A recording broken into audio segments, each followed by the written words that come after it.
북한이 2024년도에 벌어들인 달러가 27억 7천만 달러야. 그런데 문재인 정부 때 2020년도에 390만 달러를 줬다라는 거야. 390만 달러. 2020년도에 390만 달러를 줬다라는 거지. 북한한테.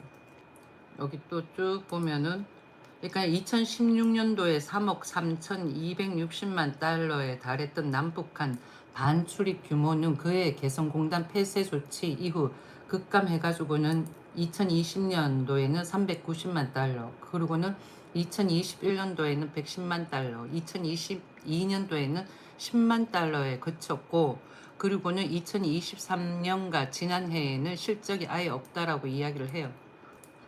국민들이 알아야 되는 거잖아. 그죠? 국민들도 알아야 할 뉴스다라는 거지. 자꾸만 윤석열 전 대통령에 관해 가지고는 석방 외치고 이러는 영상들을 자꾸만 신고를 넣나 봐. 그러니까 하나하나 이렇게 뭐라 그럴까 사라지는 것 같아. 느낌에. 더보기 들어가면은 나와. 쭉 보면은 나름대로 북한도 보면은 외화벌이는 한다라는 거지. 외화벌이는 하는데 미미하다라는 거예요. 대외 교역 규모, 재화 수출 수입, 그 다음번에는 남북 간 반출입 제외하고는 27억 달러로 전년 대비 2.6% 줄었다. 이렇게 나오네. 2024년. 그러니까 우리가 달러를 조금씩 항상 주는 거야. 그러니까 더불어민주당이 정권을 잡고 있으면은 많이 준다라는 거지. 많이 준다라는. 그러니까 느낌에 더불어민주당이 정권을 잡고 있으면 많이 주고 국민의힘이 정권을 잡고 있으면 많이 안 주고 아예 윤석열 전 대통령 같은 경우에는 안 주는 그 제슈어다 보니까 그러니까 뭐 저런 식으로 교도소 가는 거 아닌가 국민들은 생각할 수가 있는 거야. 그렇지 않아요? 난 그런 생각이 들어. 만약에 그게 아니다 그러면 더불어민주당이 반박을 해야 되는 거고 반박할 필요가 있는 거고 이제는 국민들도 세부적인 거 쏙쏙히 다 알아야지만 뭐 야당이 좋은지 여당이 좋은지 지지하게 되지 않을까? 난 그렇게 생각이 들어. 무조건 좌파를 지지하는 사람들은 왜 좌파를 지지하는지 생각을 해보고 무조건 지지는 아니라고 생각을 해요. 내가 봐서는. 그렇잖아. 거시적으로 생각을 해가지고 무조건 좌파를 지지한다? 그건 아니라고 봐. 여기 보면은 북한 같은 경우에는 달러 벌이가 열악한 거야. 쟤들이. 그래도 이번에 러시아에 파병하고 난 다음에 그러고는 달러를 좀 벌어들였나 봐. 나는 윤석열 전 대통령이 맞았다라고 생각을 하고 달러를 주는 건 아니라고 보거든요. 왜냐면은 그 애들이 그냥 단순하게 외국에 무기 판매를 하기 위해 가지고는 모든 경제력을 군사력에 투입을 한다라는 거는 아닐 거고 항상 쟤들은 호시탐탐 우리를 노리기 위해 가지고는 군사력을 그만큼 키운 거 아니야. 우리는 다 그렇게 알고 있잖아요. 만약에 그게 아니다 이러면은 굳이 우리한테 뭐 달러를 받아가면서까지 평화통일 그걸 운운을 한다? 그거는 아니라고 봐. 해리스님 안녕하세요.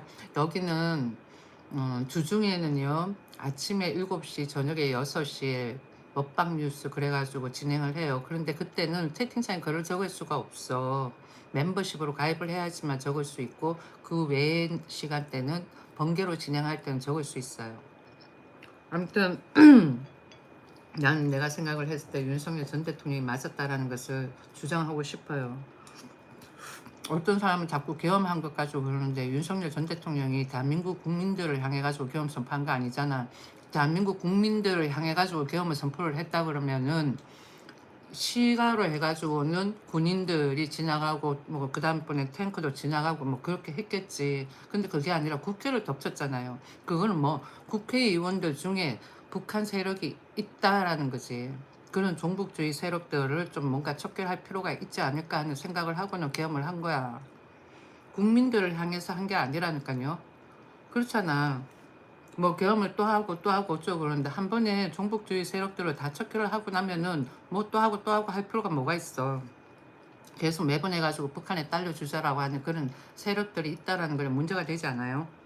과거에 개성공단하고 어쩌고 저쩌고 했을 때에 그때도 엄청나게 준 거야. 그러니까 윤석열 전 대통령이 맞았다라는 거지. 근데 윤석열 전 대통령이 계엄한 거 그거 가지고는 왈왈 굴리는 그런 사람들은 그 사람들이 종북주의자인 거야. 윤석열 전 대통령은 그 대상들을 상대로 해가지고 계엄을 한 거라고. 국민들을 향해가지고 계엄 선포를 이렇게 독재를 하고 강압을 하기 위해 가지고 계엄 선포를 했다 그러면은 시가지로 해가 탱크 지나가고 어쩌고 저쩌고 했겠지. 그렇지 않을까요? 왜 국회를 들어가? 그렇잖아. 국회의원 내에 있는 그런 종북주의 세력자들을 척결하자라고. 그래서 그런 거야. 근데 뭘 자꾸 막 국민들을 향해 가지고는 어쩌고 저쩌고 그러면서 또 안 되니까 뭐 김건희를 보호하려고 어쩌고 저쩌고. 그거는 국민 기만밖에 안 되는 거라고요. 그럼 그게 뭐 더불어민주당이 내란을 선동을 한 거야. 그런데 뭐 적반하장으로 해가지고는 뭐 내란 우두머리 어쩌고 저쩌고 그거 다 뭐 북한에서 쓰는 용어들 아니에요? 나는 그게 더 웃긴 거야. 국민 1인이 봤을 때. 정상적으로 생각을 해야 된다니까요. 이성적으로 생각을 해야 되는 거고.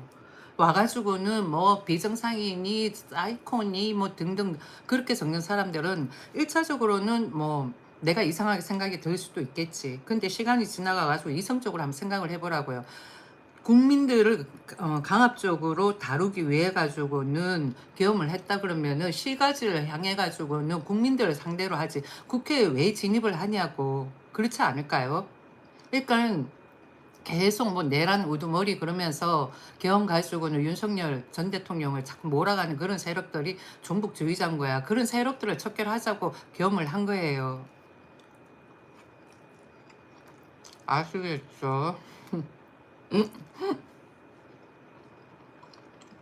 아, 이민호님 라면을 원래 좋아하시나 봐요. 아니 먹기 편해서 먹는 거예요. 먹기 편해가지고.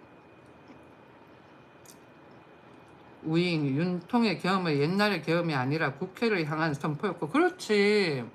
사람 하나 다친 적 없고 그렇지. 실제로 군인들도 북한 경계로 지령받았지. 국민을 향한 계엄 명령은 듣지도 못했다고 함. 아 그래요? 그렇지.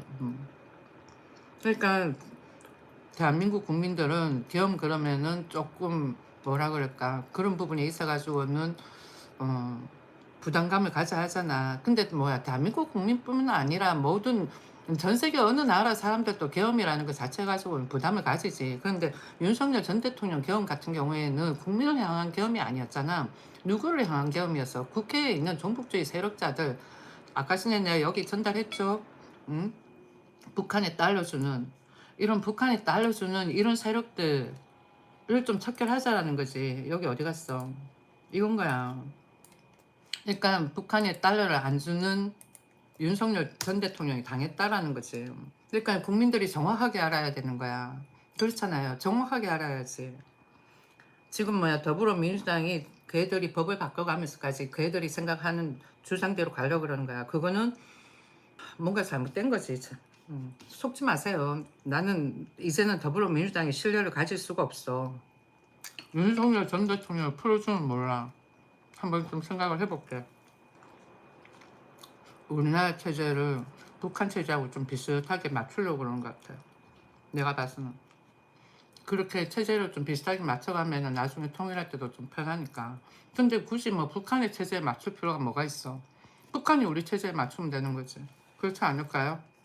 북한에는 검사의 파워가 좀 낮대요. 북한에도 검사가 있어. 그런데 그 검사의 파워가 조금 낮다 그러더라고. 근데 우리나라는 아니잖아. 그러니까 체제를 우리가 그쪽에 맞추려고 하는 것처럼 나는 그렇게 느껴지는 거야. 그러니까 더불어민주당에 있는 그런 종북주의 세력들은 좀 척결되어야 될 필요가 있다라고 나는 봐. 예. 북한하고 통일을 한다 하더라도 북한이 자유민주주의 이념으로 고수를 해야 되지 왜 우리가 북한 체제로 가냐고. 사회주의 그게 뭐가 좋다고. 북한 같은 경우에 보니까 우리나라 7, 80년대 정도야. 그러니까 난 내가 봐서는 이참에 달러를 주고 뭐 그런 것보다도 북한에 있는 그런 광물을 우리가 어, 이용할 수 있고 그다음에 또 우리가 또 북한에 또 도와주고 이렇게 서로 이렇게 윈윈 이렇게 가는 것도 나쁘지는 않은 것 같은 생각이 많이 들거든. 서로 윈윈 할 수도 있는 거잖아요. 그런데 그냥 무작정 북한에 달러를 퍼준다라는 건 아닌 거야. 그리고는 우리가 북한 체제에 맞춰 들어간다 그것도 아니고. 여기 보니까 데일리안이야. 이 대통령 검찰개혁 공론화 지시에도 정청래 정광석화처럼 해치우자 이런다. 한번 보자. 이재명 대통령이 검찰개혁을 두고 국민 공론 수렴을 지시했으나 정청래 더불어민주당 대표는 정광석화식 속도전을 주장하며 정면으로 맞서고 있다. 당정은 개혁 속도뿐 아니라 중대범죄수사청을 어디로 둘지, 검찰에 보안 수사권을 부여할지 여부를 놓고 신경전을 이어가고 있다 그러는데 처음 다 보면은 자기네들이 유리한 쪽으로 판을 짜는 것 같아요. 이 대통령의 직접 관여에도 불구하고 정청래 대표가 강경한 입장을 굽히지 않으면서 양측의 간극은 갈수록 벌어지는 모양새다 그래요. 그러니까 생각이 다르니까 그런 거야. 생각이 다르니까. 그러니까 난 정청래 대한민국 국민들이 정청래 저런 사람이 국회 내에 있으면 안 된다라고 주장을 해야 되는 거야. 그러니까 스트롱하다니까. 이재명은 그렇게 스트롱하지는 않아. 내가 봤을 때. 이재명은 그렇게 스트롱한 사람은 아닌데 정청래는 스트롱해. 그러면은 이재명이가 정청래 같은 마인드를 좋아할까? 아니라니까. 정청래는 좀 스트롱한 것 같아. 내가 봤을 때는 정청래는 이재명을 이용할 뿐이야. 그래가지고 자기네들 당이 계속 유지가 되면서 다음번 선거 때 정청래가 그 자리에 앉으려고 애를 쓰는 거지. 그래가지고는 이번에 재해 났을 때 가가지고는 물심양면으로 막 도와주고 그랬잖아. 나의 레파토리예요. 그러니까 내가 이재명을 지지한다 이런 그게 있어서 이런 말을 하는 게 아니라 이재명 씨는 그렇게 막 강경한 스타일은 아닌 것 같아. 약간 완화주의자야. 그런데 옆에 정청래가 있잖아. 그래가지고 강경하다는 거지. 그러니까 여기 보면은 이 대통령의 직접 관여에도 불구하고 정청래 대표가 강경한 입장을 굽히지 않는다. 저렇게 나오는 거야.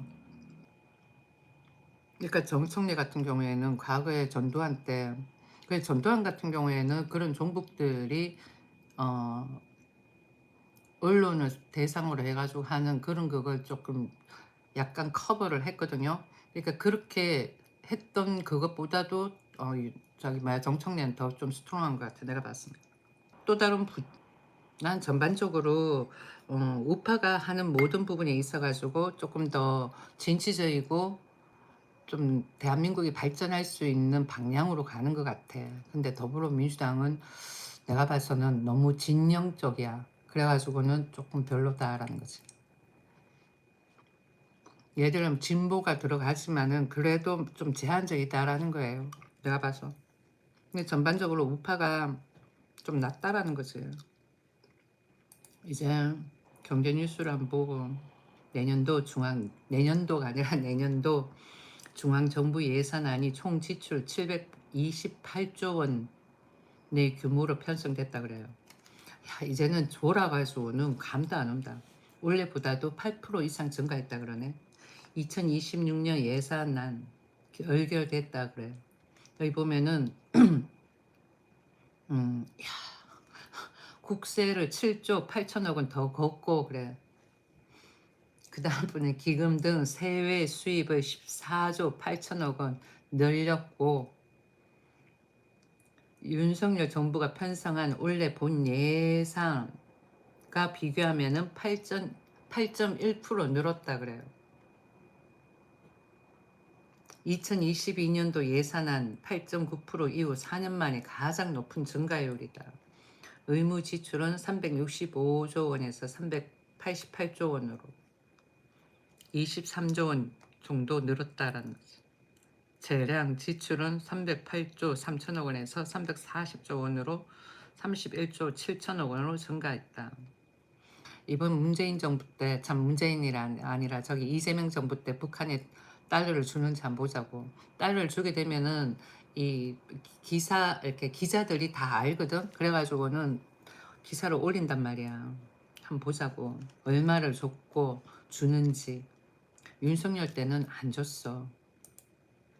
윤석열 정부가 2022년 5월 10일에서 2025년 4월 4일에 종료가 됐잖아요. 일단은 2024년도까지야. 그 윤석열은 안 준 거야.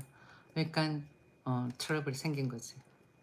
그래가지고는 저런 세력들을 그냥 끄집어내야 되겠다 생각을 했겠지. 그래가지고 계엄한 거야. 내가 생각했을 때 나의 레파토리가 맞지 싶어. 아니면은 다행인데 그런 것 같다라는 거지. 반체제, 반체제가 뭐 북한에 딸려주자라고 하는 세력들이잖아. 그러니까 여러분들 생각을 했을 때 그게 맞다면은 그렇게 가는 건데, 근데 일단은 나는 아닌 것 같은 생각이 드는 거야. 북한도 북한 스스로가 자립해가지고 뭐 수입하고 수출하고 해가지고는 뭐 자체 혼자서는 못 사니까. 그렇잖아. 혼자서는 못 사니까 스스로가 수입 수출할 수 있는 그런 돌파구를 만들어야지 자꾸만. 그렇지 않을까요? 그리고는 북한에 대해 가지고는 이미지를 너무 공격적으로 내는 것보다, 공격적으로 생각하는 것보다도 좀 이렇게 완화적으로 생각할 수 있도록 국민들한테 어, 북한이 우리를 쳐들어오지 않는다라는 그런 마인드를 자꾸 심어줘야 되는 거야. 북한도 그걸 보여줘야 되는 거고. 근데 북한은 항상 보면은 왜 이런 거 있잖아. 깡패가 약간 협박 비슷하게 윽박하는 거, 그런 식의 제스처를 많이 보여주니까 대한민국 국민들이 우리가 반감을 가지게 되는 거야. 그렇지 않을까요? 산호라면 닉네임 안녕하세요. 나 이제 종료하려고 그랬는데 들어오셨네. 시청하시는 분이 꾸준히 시청해 주셔가지고는 방송을 해야지라고 생각을 하면서 지금 잠이 와가지고는 자야지. 아무튼 내가 생각하는 북한에 대한 감정은 반감은 없지만은 항상 보면은 우리가 달러를 줬고 그런 부분에 있어가지고는 좀 문제점이 있다라는 거지. 근데 윤석열 정부 때는 달러를 안 준 거야. 그러다 보니까 그런 달러를 주자라는 국회의원들하고 안 주지 말자라고 하는 국회의원들하고 뭔가 마찰이 있지 않았을까 싶은 생각이 들어요. 내가 생각을 했을 때.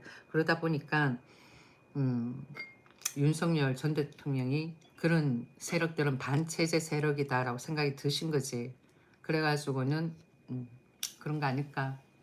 그리고 저번에 문재인 정부 때 했던 그 대화로 평화통일, 그거는 우리가 그쪽 체제로 들어간다라는 그런 제스처였고, 그러니까 윤석열 전 대통령이 계엄을 해가지고 국민들이 많은 것을 알게 됐잖아요. 그것만 해도 우리는 우리가 나라를 지킬 수도 있는 상황이었는 거야. 더불어민주당이 하는 거 보면은 최악인 거야.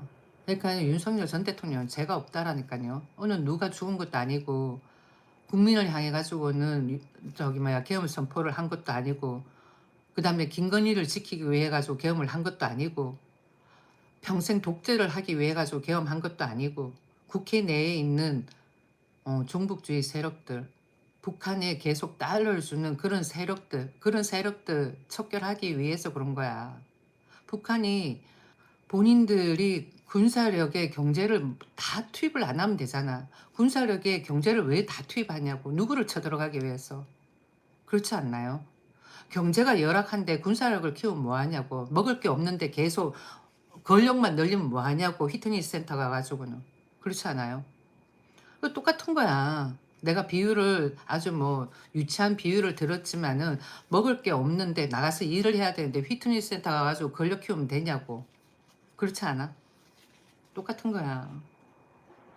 그러니까 북한하고 통일을 하고 싶으면 북한 스스로가 자유민주주의 이념 자본주의가 뭔지를 알고 그렇게 하다 보면은 자유민주주의 이념으로 가고 그다음번에 자본주의를 수용하고 그러다 보면은 자연적으로 북한도 경제 성장을 이루지 않을까요? 북한에도 보면은 광물, 광수 그런 그게 엄청 많이 나니까. 그렇잖아.